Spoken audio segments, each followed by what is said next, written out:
The Maico 700. I'm sure you've heard of it by now. Images of this bike and discussions around it are passed around the internet like the flu. Many people on many forums go into long discussions over this beast with oohs and ahs and even boos and hisses. I can guarantee that most people do not know why it exists. Sure, technically as a dirt bike it's more of a novelty item, as there's no 700cc motocross class. In fact, there's not even a 500cc two-stroke class in itself. What may be more surprising to some people is it's actually not even the biggest big bore Maico two-stroke. And I'm not even talking about custom Maico triple cylinders such as the three Maico 490s fused together by the late Jim McCabe. Okay, well my name's Jim McCabe and I've been riding Maico since 1956, and that's part of fact pit or a check, and he says, make way, I'm John Penton. Well, I've decided this way it is with life. Make way, McCabe's coming. Anyhow, take a picture of the triple.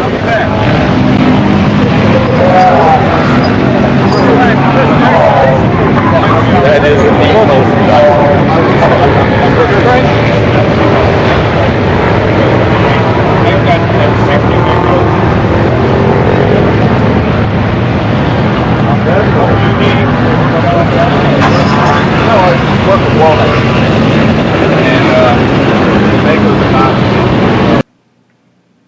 In the late 1970s, Maico created a 760 two-stroke. They only made between 3 to 5 of them, specifically for factory riders to compete in a large, that is greater than 750cc ISDT competition.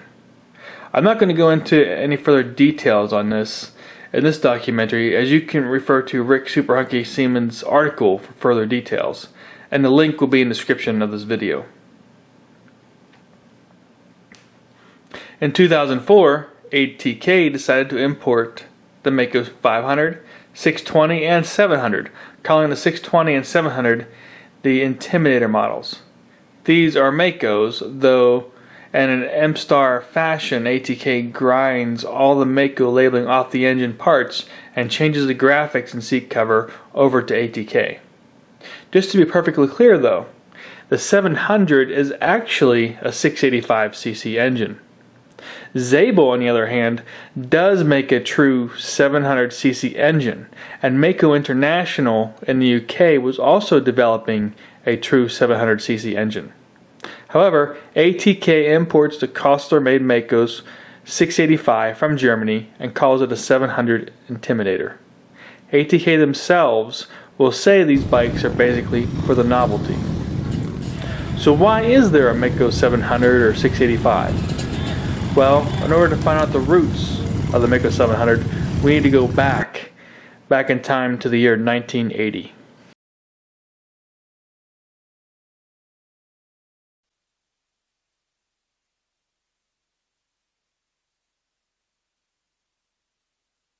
The beginning of World Championship Sidecarcross. Sidecar racing has been around for many years, as you can see here from an old AMA magazine depicting a Greaves sidecar back in 1972. In fact, it actually dates back as far as the 1920s. In these pictures, you can see a 1949 Norton sidecar racing, and in the following picture, there's a 1949 BSA Trials sidecar. In 1969, there was even a movie called The Sidehackers, which featured sidecar racing. This movie was also featured in episode 202 of Mystery Science Theater 3000. A good one, Cambot. Nice effect. Whoa! In the years leading up to 1984, Walter Netterscheid was working on building perfection into his team's sidecar racing outfit. He was a customer of Fred Helm Zabel, and they had a motorcycle chassis, the WASP, and they started out with a Yamaha XX650cc 4-stroke engine. Let me stop here for a second to give a brief overview of how you set up and choose your sidecar. You choose your frame, the chassis, and then you choose your engine and you put them together in a build. There are essentially 3 manufacturers that build sidecar frames: WASP, EML, VMC. The WASP frame, as we are currently discussing, was originally famous for usage with the Yamaha XS650 back in the day. These days, however, most people use CR500s, KX500s, KTM 540s, 550s, or they choose one of the more popular brands in sidecar racing, which are MTH650 or the Zabel 700. And they can even choose the Maicos 620 or 685.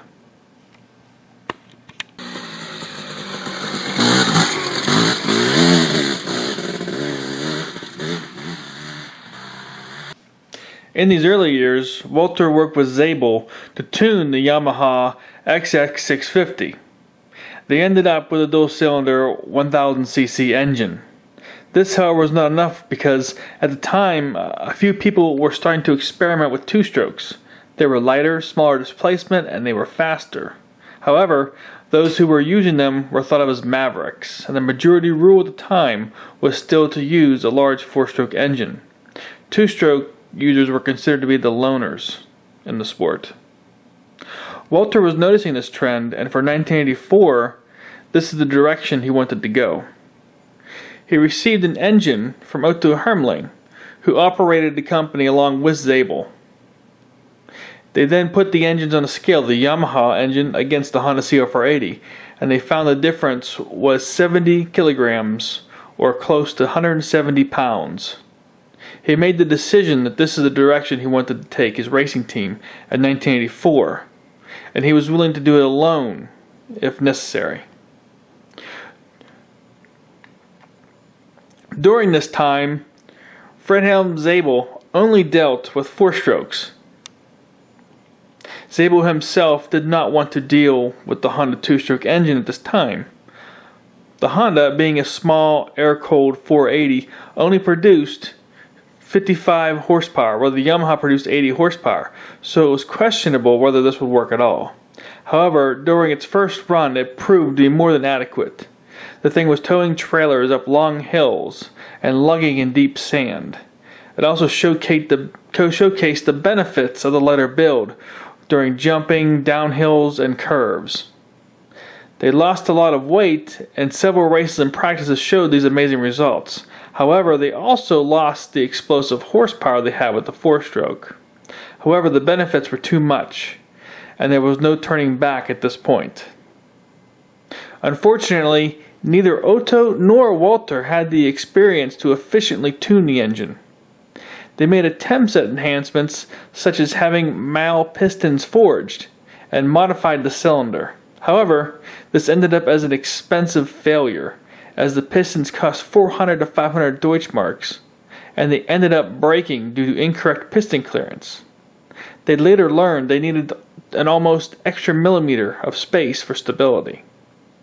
At the end of 1984, they landed in second place at the German National, and they completed in 14th place for the World Cup.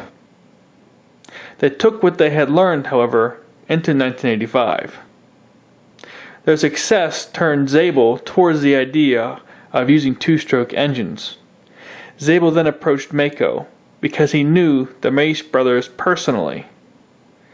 Zabel then said to Walter that if you get a chassis and the Maico engine, assemble it yourself, I'll help you tune it.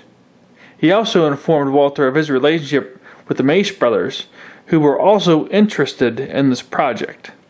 So Walter put the Maico engine in a WASP chassis, and he went back to Zabel. Their first goal was 530 cc's. However, instead of cast iron cylinder, Zabel wanted to use nickel seal, as this would help in the case of a piston seizure. The Mace brothers helped with this, and they had the engine on the bench for performance measurements. The results were amazing, as the 490 engine already delivered 65 horsepower. Taking it to 530, they achieved 70 horsepower. I'd like to pause here for from the story for 1 second to show a 1986 brochure for M-Star Maico. They did release a 530 Sidecar SC version, as you can see here in the brochure. This is a good start.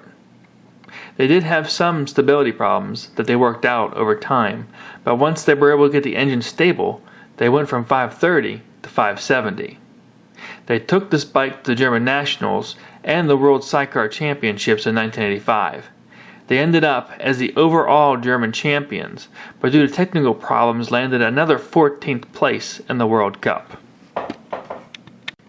In 1986, they took it to Hermann Waldenbach Hua, as he knew a bit about two-stroke tuning.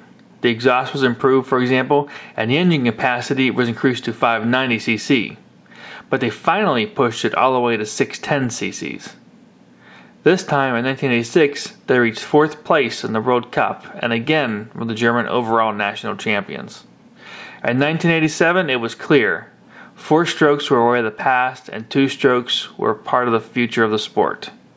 Maico released a 610cc engine in the following years, even in the 1990s, as you can see in this brochure. It seems they only released the engine itself, as again you built your sidecar after choosing your frame builder. Zabel went on to modify Maico engines for 610cc until 1990. During the demise of Maico, from 1990 to 1996, Zabel then made his own engines, which he made a 620 and a 685. He manufactured completely himself, but completely based on Maico's design. The gear ratios, for example, and all the parts mostly match Maico. In 1996, Zabel quit making those engines and released a 700cc. Again, it is a design based on Maico, but of Zabel's own manufacturing. Zabel still manufactures the 700cc until this day, and has gotten many upgrades into continuous development. For example, it has a hydraulic clutch. Zabel continues to improve and manufacture this engine to this day. Costler, who manufactures the Maico engines today, the ones that are used by ATK for example, started to develop the 620 and 685 engines in the early 2000s. The reason he started developing them was that he sponsored a supermoto team, and they were using the 500 engine, but they wanted more power. So he developed the 620 and 685 engines. They are also still available to this day, either indirectly through ATK or directly from Costler in Germany. According to Costler's website, Hermann Waldenbach Hua also did performance tuning for these engines. Hua is also listed on the side of the cylinder on the Maico 700. Hermann Waldenbach, however, passed away a few years ago.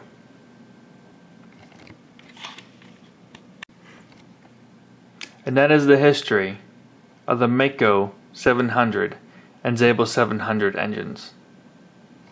If you enjoyed this video, please give it a thumbs up. You can also subscribe to my channel for more dirt biking videos like this one. And don't forget, you can leave me a comment below. Thanks for watching.